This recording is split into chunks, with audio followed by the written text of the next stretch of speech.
Hey everyone, hopefully you're having a good day. My name's Andy. My channel is Finding Value. Today we're going to do our daily technical analysis update of commodities. We're going to work our way through the dollar, precious metals. The dollar yields precious metals, commodities, ETFs that this guy follows. If you guys need any help with anything, definitely check out finding-value.com. That's where you can see how I'm positioning, what companies I like, why I like them. We also do the question and answer sessions on the weekends. I go over all that stuff. And I also go over midweek updates. And I also post a post in there of when I purchase things, what sectors, what individual companies I'm purchasing, and the time I purchased it, and the prices that I purchase at. It's all in front of you. I don't put the amounts that I put in, but you can see what I'm buying and when I'm buying it. All right, guys, I'm going to give you my financial opinions here. We're going to dive right in to this daily update. So here is the DXY. The DXY is rolling over here. We can see that we've got some selling pressure at the top here, and we are rolling over. We said that yesterday. We said that there's a probability of this rolling over with that wick at the top, and the momentum was heading lower. So we got that.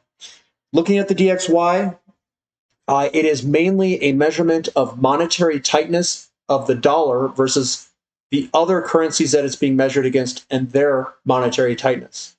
That's kind of how I view it. So I think we could head lower here just by that momentum coming down. We're also seeing yields start to roll over as well. We've got a bearish engulfing here on yields. We definitely could roll over here and head a little bit lower, which we're doing, and I think that can continue. How far is this thing going to roll over and head lower? Good question. Is this going to go up, or are we going to roll back down? I don't know. I mean, I don't have a crystal ball here where it says which direction it's going to go. But if we're in a recession and people are worried about a recession, I would think that yields would go down. People are running into bonds. If that's not the case, then we'll see it move on up. Right now, we can't say definitively where it's going to go in the short term. But in the short term, if I were to make a bet, it looks to me like the 2-year could head a little bit lower in the short term. Conversely, though, on the other side, the 10-year yield was down today, but it looks like it's trying to put in some sort of short-term bottom and bounce to the upside. So if I were to look at this from a short-term 5-minute perspective, you can see we were coming down in a downtrend, and we've broken that downtrend. So there's your bounce that could potentially happen. But again, on a short-term time frame, anything can happen, news or anything. TYX, TNX, same thing as the 10-year yield on the 30-year yield. This could easily go higher and get a little bit of a bounce. Here's what I mean by this. If we were to just take a simple trend line, you can see that we've broken that. We could head higher in the short term. So I do think that could be a bounce. Longer term, bigger picture view, is this a breakout here and then a retest and a move on higher? I don't know. I don't know yet. Because we very well could come back here if it's a recession. And that could go across the board, the 10-year, the 2-year, and the 30-year. But right now, it looks like we could get a bounce to the upside in the short term. TYX, TNX ratio, I look at this to see if the curve is inverting or if the curve is, I'll call it uninverting, it's normalizing. Generally, when this goes up to the upside, that is when we get precious metals to take off. That's when the curve is, quote, normalizing. What that means is the low end of the curve's coming back down and the curve's uninverting. And there's recession fears in the market. So people are running into bonds and the short-term yields start to go back down. I don't know if that's going to happen, but I'm watching it. We are watching it together. And right now, it was moving up a little bit today. So that's a tailwind behind precious metals, and with the dollar down, that's a tailwind behind all commodities. Bond prices right up against resistance here. Is this going to turn back lower with yields going higher, or are yields going to continue lower where bond prices going up? Again, we're at a very low level. We've had a big crash here, and I think it's possible to come back up and then come back down again. Do another kind of retest of that breakout, which means recessionary fears and yields going back down. But again, that's just me guessing. We'll have to watch and see what this actually does. Gold up about $15 an ounce. I think this is an excellent opportunity to be looking at gold right where it's at. We're right above support. We've broken out. So we've broken out. We're on support, and that's generally where I buy, is on that retest of support. Silver's also breaking to the upside here, back above that downward trend line. So silver is also looking quite tasty to move on higher in the short term. Platinum up $12 on the short term, but we still have some downside momentum. So I would guess that we're going to go either sideways to some bouncing, some trampoline bounces before heading higher. Get a little bit of a base going. XAU to gold ratio definitely higher today, up 2.5%, but we still haven't broken out of that pesky downtrend line. I have no doubt that it's going to, well, I shouldn't say I have no doubt. This trend line most likely will be broken. Why? Because gold is sitting on top of a pattern ready to go higher. So I find it hard to believe that gold and silver miners won't participate from this level of extreme undervaluation. So I think the gold and silver miners are incredibly cheap. You can see that we're kind of rounding this bottom out, and we're about to break the downtrend line. Once that downtrend line's broken, there's no excuse to really start looking at the sector. CRB index up 1.4%. Nice little bullish candlestick today. We'll see if this can continue to the upside with the momentum that it's generated today. Again, we've been bouncing back and forth here, just back and forth in commodities, basing out.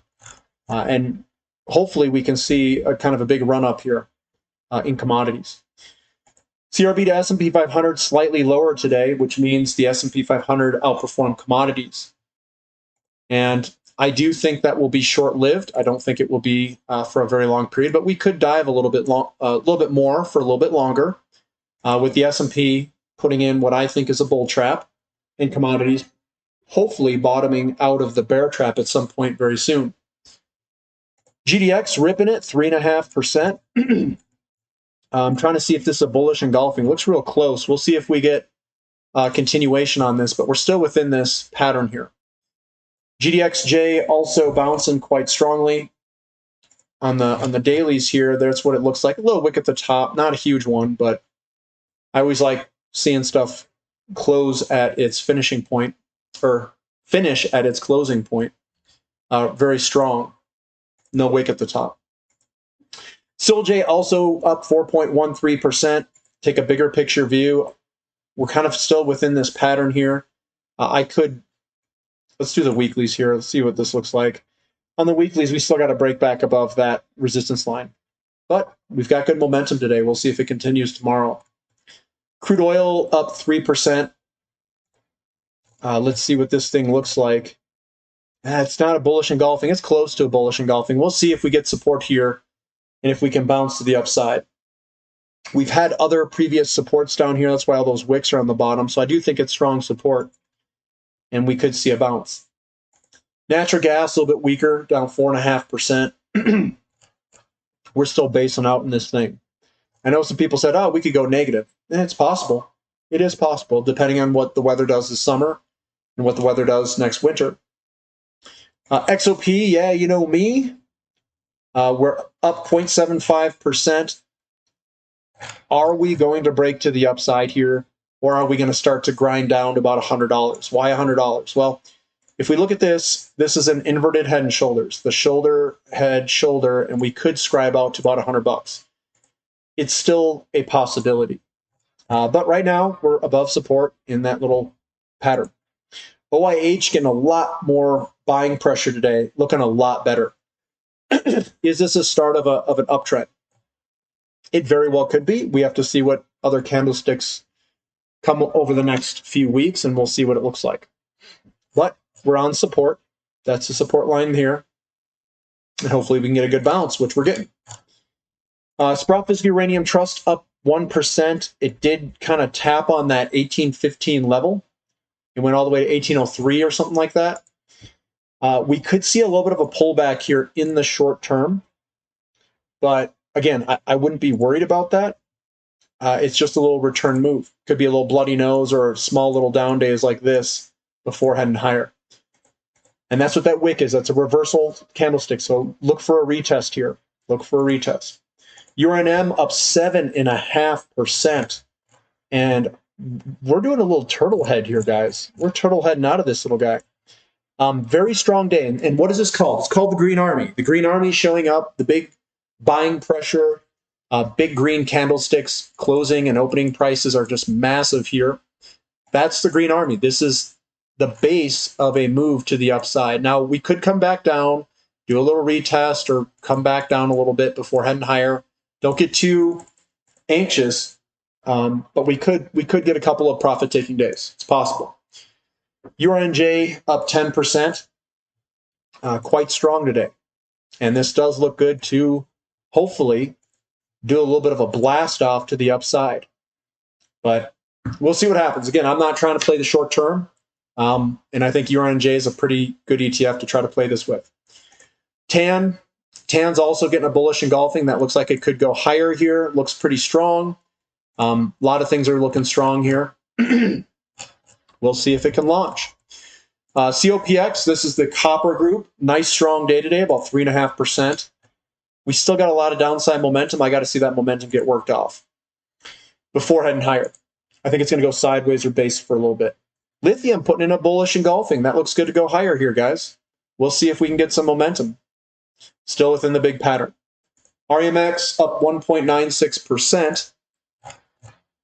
Bullish engulfing. It does look like we could try to go and break out of the pattern here at any time. There's that big pattern. The S&P 500 up 0.98%. I think that puts us right on that resistance line. It doesn't look bad, though. I mean, look at the candlesticks in here. Big green candlesticks, small red days. We could go up there and try to do a kind of a double top or something like that. NASDAQ's doing the same thing. You can see the big green candlesticks, not much selling pressure. They're just small little red days. That's stair-stepping higher. It still looks good to move on up in the short term until it doesn't.